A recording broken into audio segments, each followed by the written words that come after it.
Even a happy life cannot be without a measure of darkness, and the word happy would lose its meaning if it were not balanced by sadness. These words, spoken by the legendary Swiss psychiatrist Carl Gustav Jung, challenge our modern obsession with perpetual positivity and reveal a fundamental truth about the human condition that many of us struggle to accept. In today's world, we're constantly bombarded with messages telling us to think positive, to choose happiness, and to eliminate all negativity from our lives. Social media feeds overflow with curated moments of joy, success stories, and motivational quotes that seem to suggest that a truly fulfilling life should be one uninterrupted stream of happiness. But Jung, one of the most influential thinkers in psychology, suggests something radically different and arguably more truthful. Who was Carl Jung? Before we dive deep into this quote, let's understand the man behind these words. Carl Gustav Jung lived from 1875 to 1961 and was initially a close collaborator of Sigmund Freud before developing his own revolutionary approach to psychology. Jung's work went far beyond traditional therapy. He explored the depths of human consciousness, developed the concept of psychological types that influence personality tests today, and introduced ideas like the collective unconscious and archetypes. What made Jung unique was his willingness to embrace paradox and complexity in human nature. While many of his contemporaries sought to categorize and simplify human behavior, Jung recognized that we are inherently contradictory beings, capable of both profound love and deep hatred, incredible creativity and destructive tendencies, moments of clarity and periods of confusion. The psychology behind the quote. When Jung speaks of darkness being necessary for happiness, he's not advocating for suffering or suggesting we should seek out pain. Instead, he's pointing to a fundamental psychological principle. Contrast creates meaning. Think about it in simple terms. How would you recognize light without darkness? How would you appreciate warmth without having experienced cold? This principle extends far beyond physical sensations into the realm of emotions and experiences.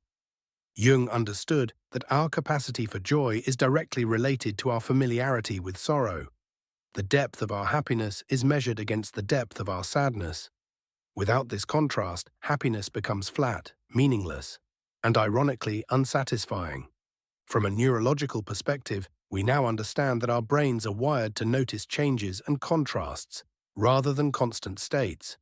This is why people who win the lottery often return to baseline happiness levels after the initial excitement wears off, a phenomenon psychologists call hedonic adaptation. We literally adapt to our circumstances, which means sustained happiness without any contrast becomes our new normal, not a source of joy.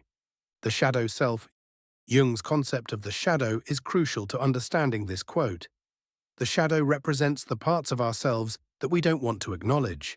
Our fears, our anger, our selfishness, our capacity for cruelty. Modern self-help culture often suggests we should eliminate these aspects of ourselves, but Jung argued this is not only impossible, but counterproductive. The shadow isn't something to be destroyed, it's something to be integrated. When we deny our capacity for darkness, we don't eliminate it. We simply push it into our unconscious, where it can manifest in destructive ways. The person who insists they never get angry might find themselves being passive-aggressive.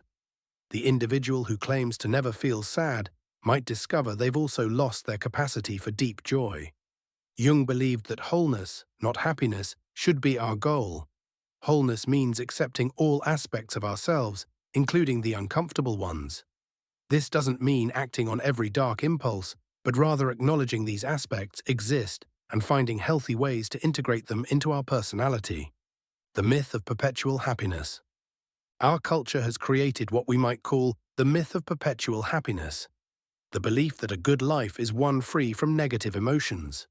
This myth is not only unrealistic but harmful. When we believe we should always be happy, normal human emotions like sadness, anger, or anxiety become problems to be solved rather than natural responses to be experienced and understood. Consider the grieving process. In many cultures, there are specific rituals and timeframes for mourning, acknowledging that sadness is not only appropriate but necessary when we lose someone we love. Yet increasingly, people feel pressure to get over their grief quickly, to move on, and return to happiness. Jung would argue that this rush to eliminate sadness actually prevents us from fully experiencing and integrating the loss, which can lead to unresolved emotional issues later. The same principle applies to other forms of darkness. Fear can protect us from genuine danger and motivate us to prepare for challenges. Anger can signal when our boundaries have been violated and energize us to make necessary changes. Sadness can deepen our empathy and help us connect more authentically with others who are suffering. The value of difficult emotions.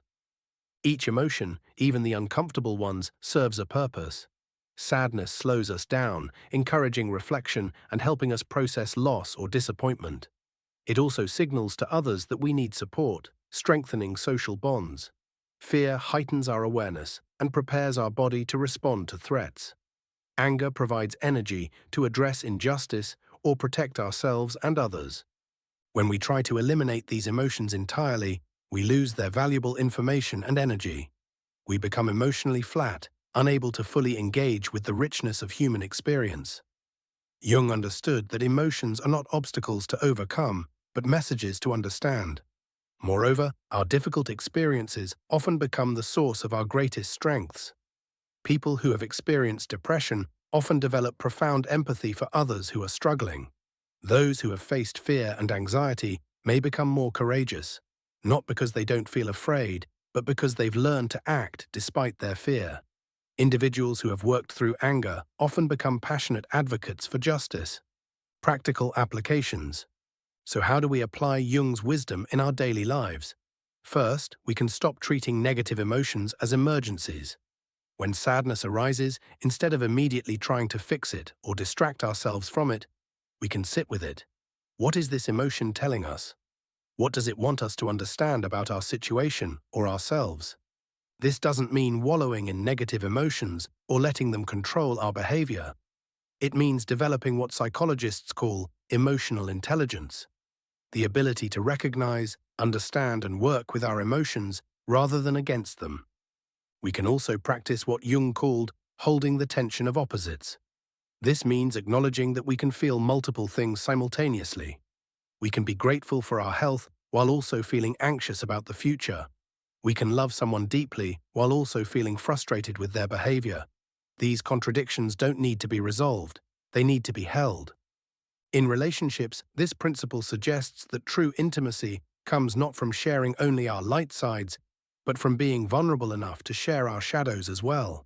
The couples who survive and thrive are often those who can support each other through difficult times, who can sit with each other's darkness without trying to fix or change it. The contrast principle in action. Think about the most meaningful moments in your life. Chances are, many of them involved some element of contrast. The relief and joy of recovering from illness, the pride that comes after overcoming a significant challenge, the deep connection felt when someone supports you through a difficult time.